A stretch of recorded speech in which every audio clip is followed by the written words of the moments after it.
Hi, this is Tropical Plants at 53 degrees north. Okay, so I'm going to do something completely different today, totally off the cuff, hashtag winging it. So what I'm going to do is, I've got a whole pile of jobs that need doing in the greenhouse, and I thought, well, why don't we just film what's going on here? Let's just do a day in the life of the greenhouse. It's a really unusual moment for me because I have 2 hours where I've got no commitments. I've got no little dog running around, wife is at work, daughter's at school, so I thought, yeah, let's see what this works out as. I'll shoot everything that goes on, I'll try and describe what's going on. Maybe there are some tips in there for you, hopefully there are, so let's get going. Okay, first thing I want to show you, so this is something that I've not talked about before. It's not an affiliate link, it's not a sponsored video, anything like that. This is just something that I use and I thought it might be useful for some people. This is a new technology, or it's new in the way that it's being used here. So this here, just hold it up, this is called a Supernote.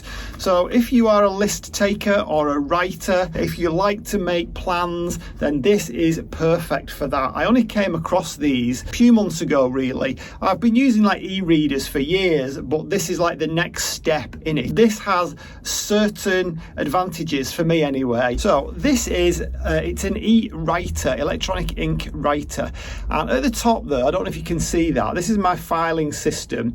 And at the moment there, I'm just showing you one particular file. I've got loads more on here, but I'm showing you my greenhouse jobs to do. So this is something that obviously is relevant to anybody who's watching this channel, whether you have a greenhouse or whether you have loads of house plants.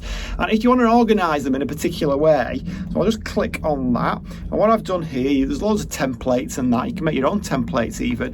And I write on here jobs that need doing. So it's just like using a pen and paper. I can add pages when I want, I can remove pages when I want, I can put pages in between other pages. So I've got big long list here of things that need doing. Pot zygo, remove seedlings from Drosera, hamiltonii, spray Thunbergia, repot Aeschynanthus, prune all leaves off Kohleria, that kind of thing. Now, why is this more useful than writing it on a piece of paper? Well, I can delete things, I can move them around, which is really, really useful. It's not waterproof, but neither is paper. I'm sure as more and more iterations come out, you will be able to do that. I also use it for things like YouTube videos. Not this one, I hasten to add, this one is totally off the cuff. So let's have a look at how I do YouTube videos. So here I've got 10 possible ideas for YouTube videos, a couple on another page. So you can click on each of these, and each of them has in it a few templates that I've set up, and then a plan or an example plan of what that video might look like. You can also use it as an e-reader as well, which is useful for me. Some people do emails on them. I'm not interested in that. I just find that if I'm planning a video, then I like the process of writing. Now, I don't know whether that's a generational thing, and whether like the modern generation who have been brought up using computers, whether they have the same connection. For me, when I think about when I was a teenager and I was learning things for exams and so on, the actual process of writing, there's some kind of connection between that process of writing. It's like a different kind of memory, I think, to just purely typing something out or just reading it. I also think the more ways you can approach something, by looking, by listening, by physically writing it, I think it goes in a little bit more. It does for me anyway. So when I'm planning something, I find that I plan more efficiently in a more detailed way, and I get more out of it if I'm physically writing it out as well, and that's where this comes in. It's also useful for things like the details that a plant needs, the care requirements for a plant. So if, for example, we're talking about a specific genera of plant or a particular genus of plant, then you can make some notes on it, and as time goes on, you can update those notes, improve them, amend them, and so on. So I find that way better than having a messy pad. That's just my personal preference. So if you're interested in anything like that, you know, look them up. But there are all sorts of different manufacturers. They're not cheap, I have to say, at various prices, but most of them are quite expensive at the moment. But I've really found this useful. And in terms of doing YouTube videos, I found this a fantastic tool. But of course, in terms of care requirements as well for plants, I found this a really good resource to keep going back to. So that's a little bit on Supernote. So let's have a look at what else we're going to talk about today. Okay, first job is Zygo. So I've had a few problems with my Zygopetalum. It's flowered fantastically perfectly well for a couple of years, but now it's, even though it is growing, it's not really looking that great. And one of my fantastically knowledgeable subscribers knows more about Zygos than I do. Michael, he suggested that I plant it a little bit deeper. So let's have a look at the Zygo. Okay, so we'll just zoom in on it here. You can just about see it in the back there, and you can see that one of the leaves is beginning to go and there's a new growth on it. So we'll dig it out and we'll have a look a little bit more closely. Okay, so here's the Zygo. I'm hoping that you can see this. So this is Zygopetalum, we think Trosy Blue, purchased 24th of October 2019, repotted 27th of June 2020. That's all we've done with it. And it has bloomed several times. So let's have a look. I don't expect there to be much wrong with the roots, to be honest. I think most of the problem is that it is a little bit high in the pot. And he says that they tend to grow better if they're a little bit below the surface of the media. So we'll give it a go. It's actually in mostly coconut husk with perlite. And I have actually kept it a little bit on the dry side recently. So let's have a look at it. I'm going to use exactly the same media and put that back in again. Let's have a look what's going on here. You can see at the end there, that's still green. These are good roots. There's nothing wrong with them. They've not grown much. They are firm. That's okay. That's going to go very, very soon. We do have one growth there. I found that these particular ones do actually send up a flower spike before they send up a new pseudo bulb. So I'm expecting that could actually be a flower spike. I suppose time will tell. These are beginning to look a little bit desiccated. It's probably ready for a water now. So what I'm going to do, I'm going to pot it straight back in the same pot, and I'm going to make it a little bit lower down, hopefully, so that section there is partly underneath the surface.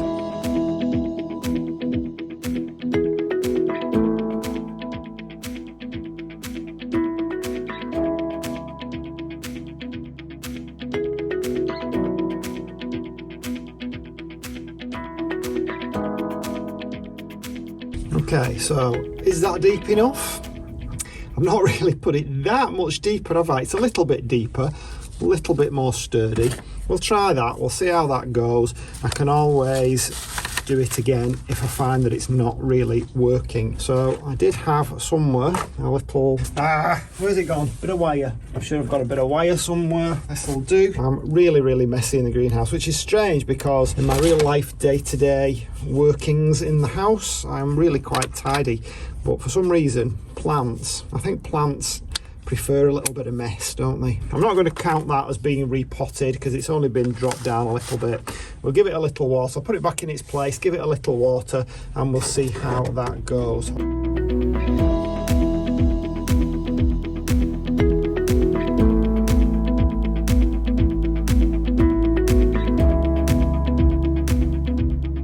Okay, so that's the Zygo sorted. So job number 2, we have this little Drosera hamiltonii, and unfortunately it's got rather crowded out with some seedlings from Drosera capensis. And the Drosera capensis are really nice, I love those.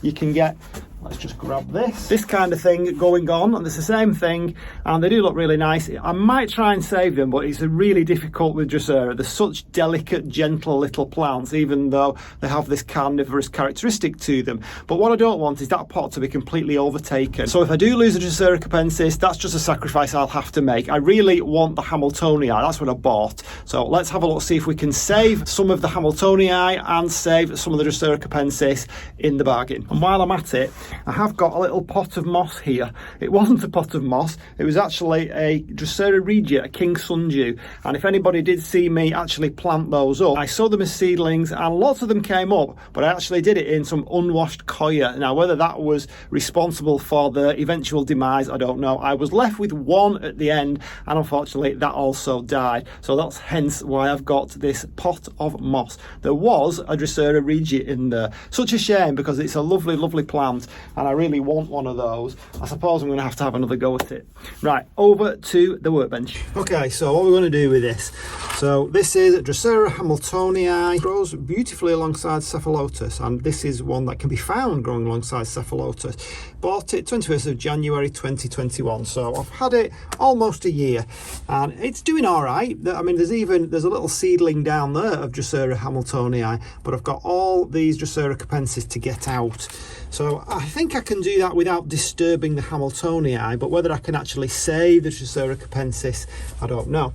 Got a little pot here, it's not very clean, should really clean it out, but they won't notice. They grow in dirt, I mean, come on, they're going to be dirty anyway. Penknife would be good. Let's grab a penknife. Let's see if we can prise them out. And what I might do is just grow them in some sphagnum moss. No, we need some peat really, don't we? Hate to use peat. I have got some coir. It is wash coir this time. I think we'll try it in that. I really don't want to use the peat because obviously we're saving the planet, aren't we? So I'll get on my hands and knees here and see if I can actually do this without damaging the ones that I really want to save, and that's the hamiltonii. The roots aren't very big on these capensis. They certainly won't be by the time I've finished with them. I'm going to be very rough and just yank them out. I don't want to touch the top because the top bit with all the dew on is very, very... Look at that! Perfect!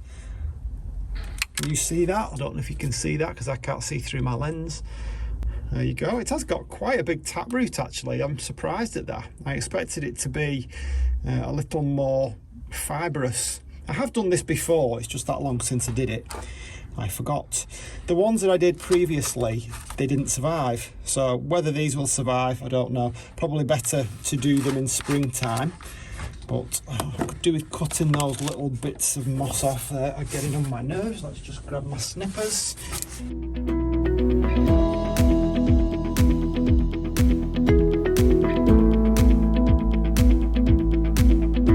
So let's see if we can save any more. So if I dig down there, so now I know it's like it's almost like a taproot, isn't it? Let's see if we can get that one. Yep, that'll do. And this big one here. There we go. Yep, we've managed to get that one too. Can you see? Wow, fabulous. So there are a whole bunch of little tiny ones. Just squish some of that in to fill in the hole. See those little tiny ones there? I'm going to leave those for now because they're going to be a little bit more tricky. These seedlings, by the way, they've not come, I don't think anyway, from my other Drosera capensis pot because they were nowhere near each other. I think when they've arrived, because this actually was posted to me like that already in that pot. So what I'm going to do now is pot up the other one. So you can see the hamiltonii now. I don't know if they go any bigger. I have no idea. I've never seen what they look like. I mean, the Drosera capensis, the first ones I got were these little tiny things, and you think that's what they're going to end up like, and it actually takes 2 or 3 years before they get really big. These ones actually look a bit more like rotundifolia. We'll see anyway as they get a bit bigger. So we're going to get some, what should we get? A bit of sphagnum moss, and we're going to try a bit of coir in it. There's certainly not going to have any nutrients in, and that's what we want, and we'll pot those Drosera capensis right up.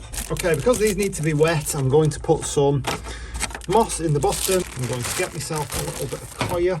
It's just off camera, I'll just move it so you can see.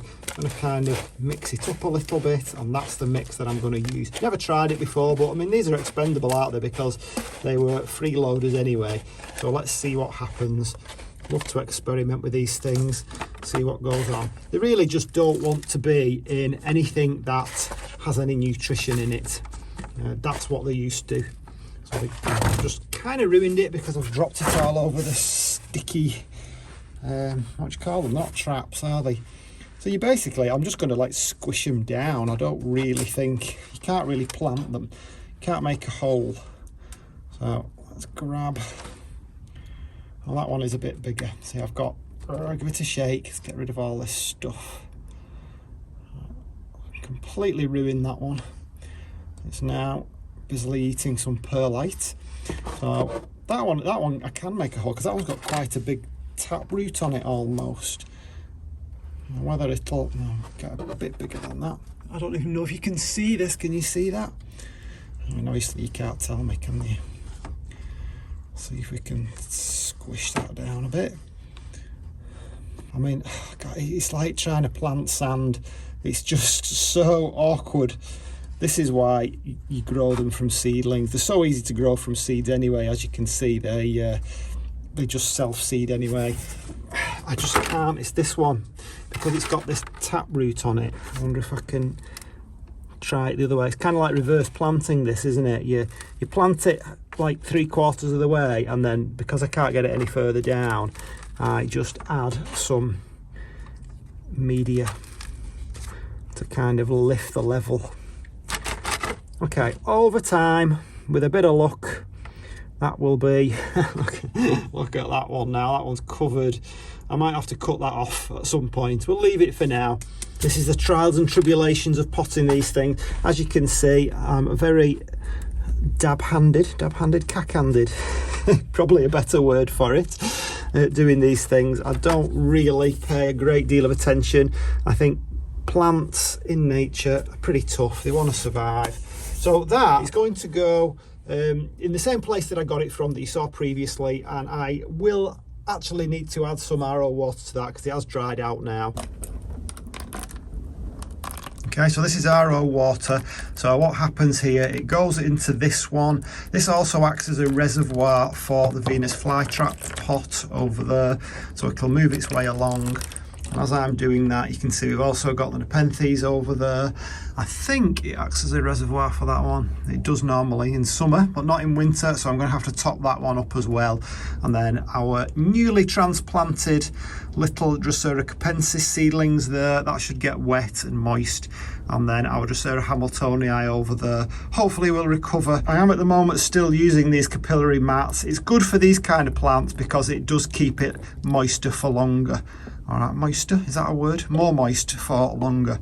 So I'll probably do a little bit more of that off camera, and then we'll move on to our next task. Let me just show you what I can do with this now. So I just click on that little eraser mark there, little eraser button, and I can either circle that to get rid of it, that's pot zygo, to plant the base of the bulbs deeper, which I kind of did. I can either tick it or I can, check. It's check if you're in America, isn't it? Or, which I prefer to do, is just circle it and poof, it's gone. Isn't that great? Right, so seedlings from Drosera hamiltonii, done that, so that can disappear. Spray Thunbergia, let's get on to that one. Okay, so this is actually take 2. I have already sprayed it, but shh, don't tell anybody, we'll just have to pretend. So what I did say, and I just forgot to press record, is that this is my Thunbergia. You might be able to see, or you might have seen on one of my community posts or on another video, that the bottom leaves are mottled. They're now actually covered in like a milky chemical because I just sprayed them. But the top leaves are really green. The blooms, well, there's not as many of them now as you'd expect as the spider mite begins to take hold. Now, I know that this mottling, even though I can't actually see the spider mite, I know that this mottling is caused by the spider mite, and the longer I leave it, the whole plant gets taken over by this mottling on the leaves, and I get no growth and I get no blooms whatsoever. As soon as I put it out in springtime, that vanishes, that just completely disappears. I don't know what spider mites like about being under glass, but they certainly don't like being outside in a British summer and spring. So it's been really nice, and I don't want to lose it. I know this chemical is going to knock it back a little bit. I did used to have one that wasn't systemic, however, I've only got this one in at the moment. I don't want the spider mite to spread, so I'm going to spray it. I'm going to go for it and spray it. So apologies to all you organic people out there. In the garden, I'm as organic as the next person, but in the greenhouse, well, sometimes you've got to make sacrifices, and I've decided I just want to spray it. I just want to get rid of the problem as much as I can. So I'll let you know how the plant progresses and whether it does actually return. I didn't spray the whole thing, I just sprayed the bottom leaves, so let's see what happens with that. On to the next job. I'm out of breath.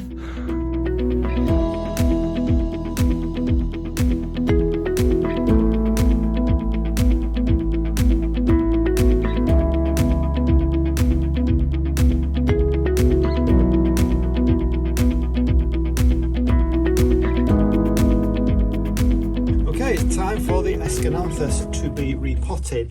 Now it's full of blooms and it's full of buds, and I don't really want to knock it back, so what I'm going to do, I'm just going to try and do it without actually disturbing the root ball too much. I just want it really so that it's not falling over, and it gives it that little bit of extra room as well if it wants to spread its wings. Now the problem with this is that I'm trying to film, I'm trying to write things down, cross things out, grab things in the greenhouse. I've only got an hour left and I really want to get on with it. I've not got time to look it up, so bear in mind that Aeschynanthus is actually something that is related to Streptocarpus. It's in the Gesneriad family, and most Gesneriads tend to like peat-based compost with some added perlite.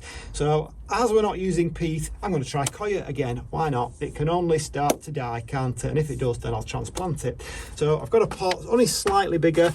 I'm going to put some sphagnum moss in the bottom, and I'm going to top it up with a little bit of this coir and perlite, and then we're going to try and replant this. So not going to be easy. Let's see if we can do it. Now I imagine, because it's been in this pot for quite a while, how long has it been in the pot? It's been in the pot since September 2020, and what are we now? December 2021. So it's been in quite a while, over a year.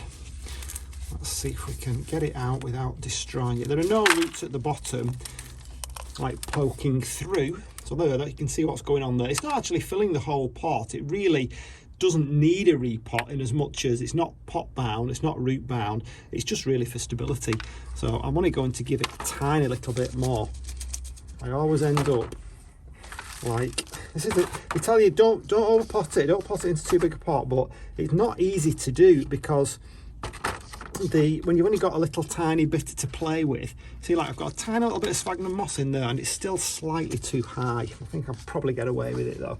So I'm going to add some of the compost around the side.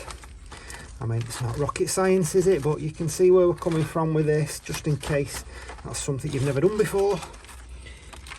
And you've got to be careful that, I think when you do it in a small pot and you're only going up like one pot size, you've got to be careful that it does actually get down the sides.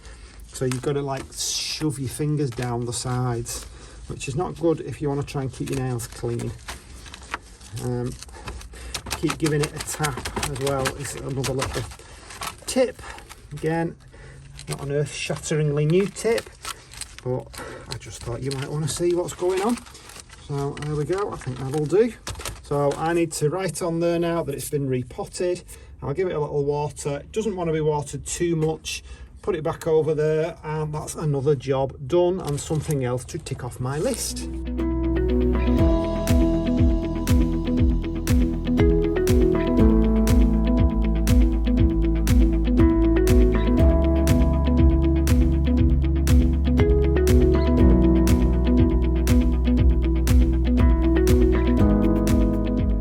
Talked about Kohleria before, and this is one of those that really needs to be done about this time of year. I mean, it's winter, but it's not quite winter. 21st of December will be winter, so we're only a week or so off. And at this time of year, most, certainly the UK growers or the UK manufacturers, the UK sellers of Kohleria tend to say that you can overwinter them as a rhizome. You completely let them die down, stop watering them.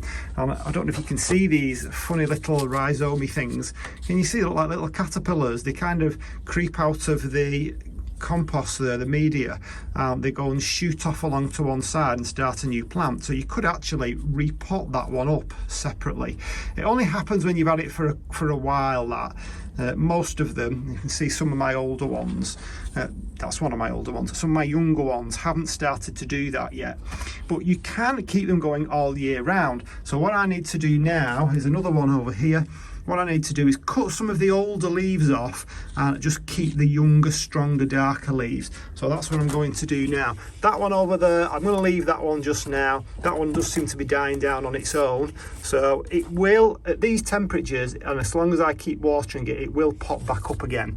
So I'm not going to let you see this bit because it's really straightforward. I'm simply just going to cut off some of the older, leggier growth and keep some of the younger growth. Give it good water, and that's another job ticked off. Okay, so I've not completely done everything off the list. I'm getting a little bit fed up now of rushing everything through because I've not got much time. I'm not normally quite so slipshod, honestly. I'm a little bit more careful with what I do, but I just wanted to get through it. I've only got a little bit of time in the afternoon, just want to get on with it, and I'm aware that the video's probably already too long. So my next job is this little baby here, transplant this Dendrobium Berry Oda. It is about to bloom, so it might be a good idea to wait.